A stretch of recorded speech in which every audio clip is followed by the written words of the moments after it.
अस्सलामुअलैकुम और good morning everyone from ठेठ नेशनल पार्क अल्बानिया। कल मैं जब यहाँ पे पहुँचा था तो ऑलमोस्ट 9 साढ़े 9 बज चुके थे और लास्ट 4 घंटे की जो मेरी राइड रही है 16-17 किलोमीटर ऑफ रोड, उसने मुझे ज़लीलो ख्वार कर दिया था लिटरली। और मुझे नहीं पता कि मैं यहाँ पे कैसे पहुँचा हूँ, बस ये है कि मैं अल्लाह अल्लाह करके पहुँच गया था। लेकिन खुशकिस्मती कि मुझे जो है ना रोड के बिल्कुल साथ ही एक अच्छा गेस्ट हाउस मिल गया था। मैंने आते ही इसी गेस्ट हाउस में लिया, मैंने कहा आगे पीछे अब जाने की ज़रूरत नहीं है।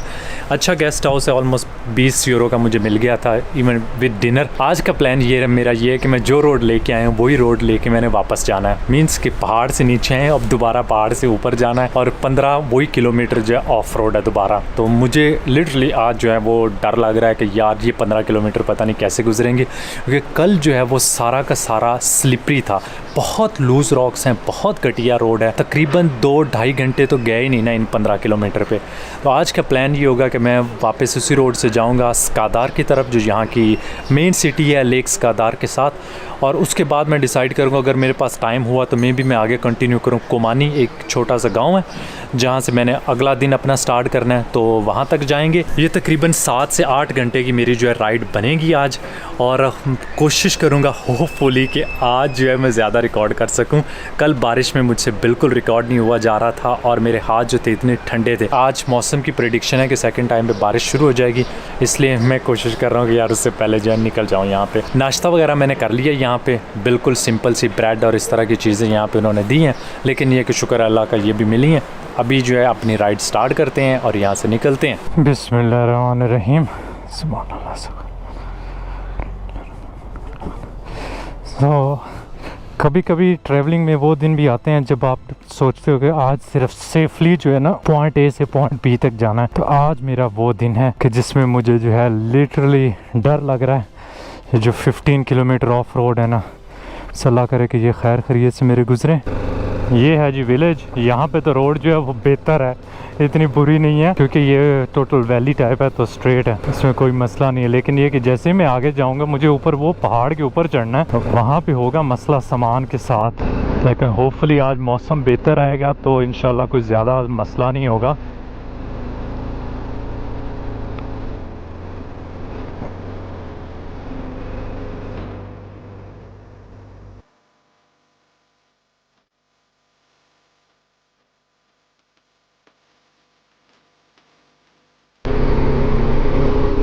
ये नीचे वैली है सारी।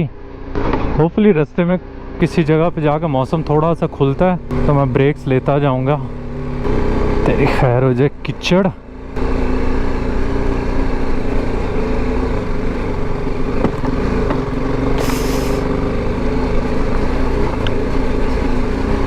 यार मैं इसके ऊपर जो है ना कवर दे लूँ, इसके बगैर गुजारा नहीं। अपनी तो खैर है जैकेट वगैरह की, लेकिन इसके अंदर मेरे सारे डॉक्यूमेंट्स हैं।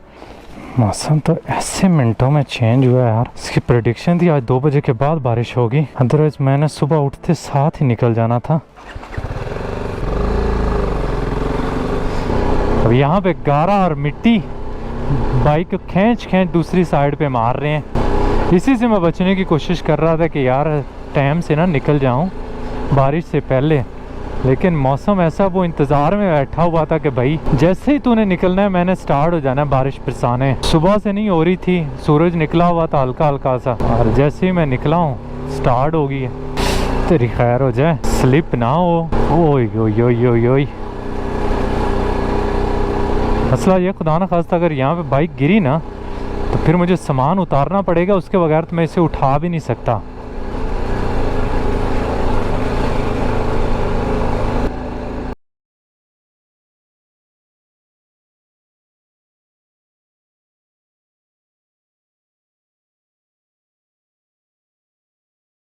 8 किलोमीटर ऑफ रोड सेक्शन जो है वो कंप्लीट कर लिया। टोटल जो है मैंने बताया था आपको 15 किलोमीटर है, तो 7 अभी भी रहता है। और अच्छी बात यह है कि इसमें मैंने अभी तक एक बार भी नहीं गिरा। अंदर से मेरा दिल धक धक कर रहा था कि यार बस 2-4 बार हुआ है कि बस बाइक जो है ना गिरने वाली है, लेकिन अब यहाँ से ऊपर जाते हुए थोड़ा बेहतर है। कल रात को जब नीचे आ रहा था तो उस टाइम ज़्यादा स्लिपरी था, क्योंकि कल जो है 4 घंटे मुसलसल बारिश हुई रही है, फिर रुक गई थी। अभी जो है दोबारा थोड़ी देर हुई है, अभी रुक गई है, तो मैंने कहा चलो तस्वीरें वगैरह लेते हैं और उसके बाद जो है ना हम दोबारा अपना सफ़र जो है वो कंटिन्यू करते हैं। थोड़े से व्यूज़ खुले थे और अभी दोबारा जो है आप देख सकते हैं पीछे काफ़ी खूबसूरत लग रहा है, तो इन्जॉय करता जा रहा हूँ और कोशिश करूँगा कि बगैर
हम लोग ज़्यादा दूर नहीं है, फाइनली असफाल्ट के पास पहुंच गए हैं और जो खुशी की इंतहा अंदर से आ रही है, मेरे ख्याल में मैंने कभी नहीं सोचा होगा कि मैं असफाल्ट को देख के इतना खुश होऊंगा। ये आ गया जी असफाल्ट, वी मेड इट रंगीली, शाबाश, सही सलामत बगैर गिरे आज छा गई है। तो यहाँ से आगे अब जो है वो सुकून वाला है, एटलीस्ट असफाल्ट वाला, और बंदा जो है इस पे 40-50 की स्पीड पे जा सकता है। तो अब इंशाल्लाह जो है हम स्कादार पहुँच जाएंगे। अभी हो गया तकरीबन 1:07 आई थिंक। अब मुझे ये नहीं पता कि रोमेनिया का टाइम जो है थोड़ा सा आगे पीछे है कि नहीं। रोमेनिया में तो हूँ नहीं, मैं किधर हूँ, अल्बानिया में हूँ। आई थिंक अल्बानिया और जर्मनी का टाइम सेम है। तो मैं यहाँ से तकरीबन 1-1.5 घंटा में लगेगा स्कादार पहुँचने में।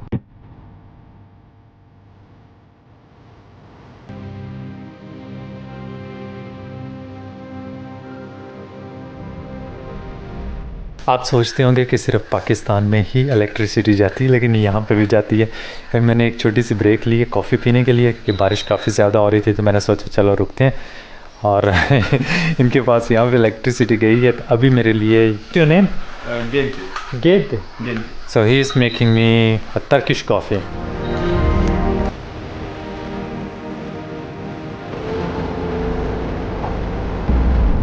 अल्बानिया की करेंसी है लेक, और यहाँ पे काफ़ी लोग जो है फिर भी यूरोस एक्सेप्ट करते हैं। जैसे कल मैं पेट्रोल डलवा रहा था तो उसने भी मुझसे यूरो ही लिए थे, और अभी मैंने कॉफ़ी और क्रोसान के लेस देन 1 यूरो यहाँ पे पे किया है इस गांव में। तो काफ़ी चीप है अल्बानिया ओवरऑल देखा जाए तो।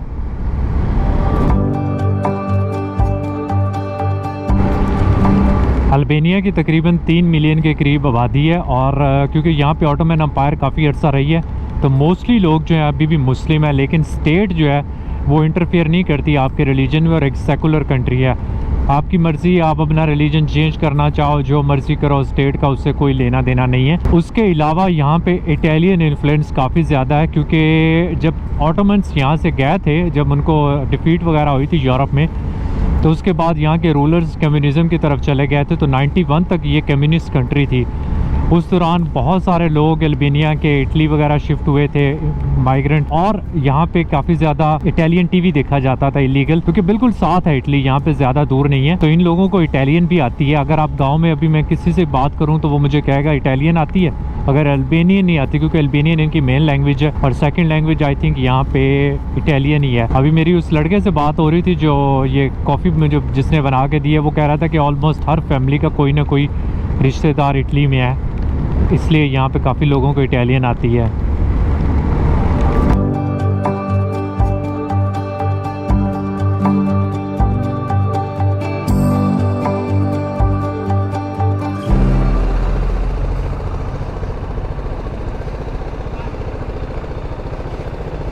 इस ऑफ रोड सेक्शन ने बाइक के ऊपर अनफॉर्चुनेटली काफ़ी ज़्यादा ज़ख्म लगाए हैं, पहला ज़ख़म तो ये लगा कि एक जो बैग है वो टूट गया, उसकी जो कॉर्ड्स वगैरह हैं, वो बाइक एक दफ़ा गिरी थी तो वो जो है अल्लाह को प्यारा हो गया, लेकिन उसके ऊपर मैंने बंजी कॉर्ड्स वगैरह लगा दी थी, वो गुजारा करेगा। बाकी जो मेन मसला है ना, इसके वो अंदर मैंने लगाया था चेन क्लीनर, तो उसकी जो पाइप है जो आगे ऑयल सप्लाई करती है, उसके ऊपर को पत्थर वगैरह लगा और वो पाइप जो है ना वो कट हो गई थी। अब मैंने आगे को BMW वाला ढूंढना है या कोई वैसे ही कोई मैकेनिक मिल जाए जो है इसको एक बार चेक कर ले। और बाकी ये कि वो ऑयल क्लीनर की पाइप वगैरह को ढूंढते हैं, अगर यहाँ से मिल जाएगी, क्योंकि मेरे पास उसका ऑयल है और मैं नहीं चाहता कि मैं अब एक्स्ट्रा कोई और ऑयल ख़रीदूँ। एक ऑलरेडी लिया हुआ और इसके ऊपर भी मैंने मेरे ख्याल में 120-130 यूरो लगाए हैं। अभी मैंने यहाँ पे बैठ के मौसम चेक किया और अनफॉर्चुनेटली कल यहाँ पे 80% चांसेस है बारिश के। प्लान मेरा ये था कि मैं माउंटेन रीजन है यहाँ पे लेक कोमानी की तरफ जाऊँगा और वहाँ से आगे कोसोवो इंटर होऊंगा। अब मुझे कोसोवो का नहीं पता कि उनका बॉर्डर खुला है या नहीं पता, लेकिन मुझे नॉर्थ मैसेडोनिया का पता है कि उनका बॉर्डर जो है वो क्लोज्ड है और उन्होंने कोई अभी डेट नहीं दी कि वो ओपन करेंगे या नहीं करेंगे। तो इसलिए मैं सोच रहा हूँ कि अल्बानिया की कोस्ट के साथ साथ ही राइड करता जाऊँ तिराना, और वहाँ पे अगर कोई अच्छे बीच के करीब मुझे कैंपिंग वगैरह मिल गई तो कैंपिंग कर लूँगा, नहीं तो सिटी में जाके हम लोग कोई होटल ले लेंगे।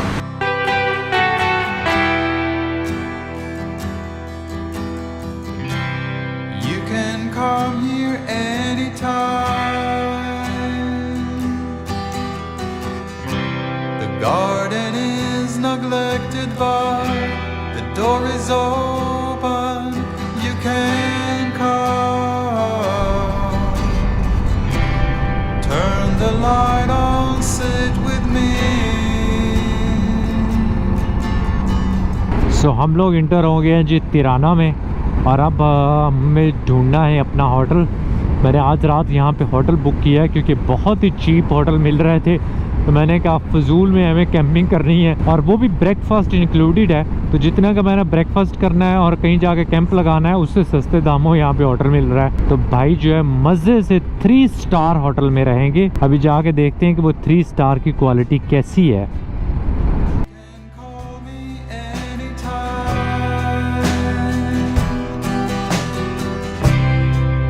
Surprise me at the door, 'cause I don't know.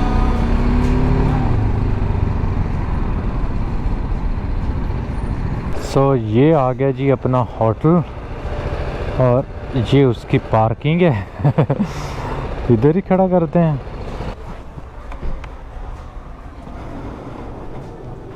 Hello, I have a reservation. Abrar Hasan. Hotel में मैं पहुंच गया और सबसे मज़े की बात यह है कि मैंने सिर्फ 20 यूरो पे किए। इसके कमाल का रूम है। मेरे ख्याल में जितने भी मुझे अभी तक ये होटल मिले हैं उनमें से सबसे बेहतर ऑप्शन जो है ना, सबसे अच्छा जो होटल है वो ये है। पैसों के लिहाज से कह रहा हूँ कि 20 यूरो में आपने जितना पे किया उस हिसाब से जो आपको रिटर्न मिल रहा है वो आला है। और क्या चाहिए।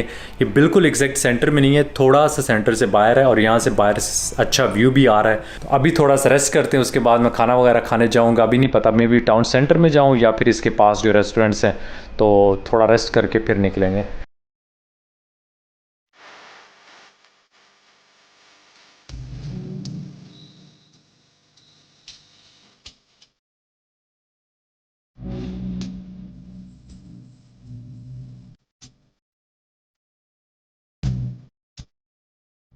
अल्बानिया की मोस्टली पॉपुलेशन मुस्लिम है, तो यहाँ पे हलाल फूड मिलना रिलेटिवली आसान है। लेकिन एक चीज़ का ख्याल रखें कि क्योंकि ये एक सेकुलर कंट्री है तो ये साथ में पोर्क भी बेच रहे होंगे और इस तरह अल्कोहल वगैरह जो है यहाँ पे बहुत अहम है। चाहे मुस्लिम हो नॉन मुस्लिम हो, बहुत पीते हैं। किसी रेस्टोरेंट में जाके पूछेंगे तो आपको बता देंगे कि यहाँ पे हलाल मिलता है या नहीं मिलता। अभी मैं जिस रेस्टोरेंट में गया था मैंने उससे पूछा तो वो कहता है हम मुस्लिम हैं लेकिन हम लोग जो है पीते पिलाते बहुत हैं, सिर्फ पोर्क नहीं खाते लेकिन हम बेचते ज़रूर है रेस्टोरेंट में। और ये था मेरा अल्बानिया में दूसरा दिन। होपफुली आप लोगों को मेरा व्लॉग पसंद आया होगा और अगर पसंद आया तो लाइक का बटन दबाना ना भूलिएगा और आप लोगों से मुलाकात होगी अगले व्लॉग में। अल्लाह हाफिज़।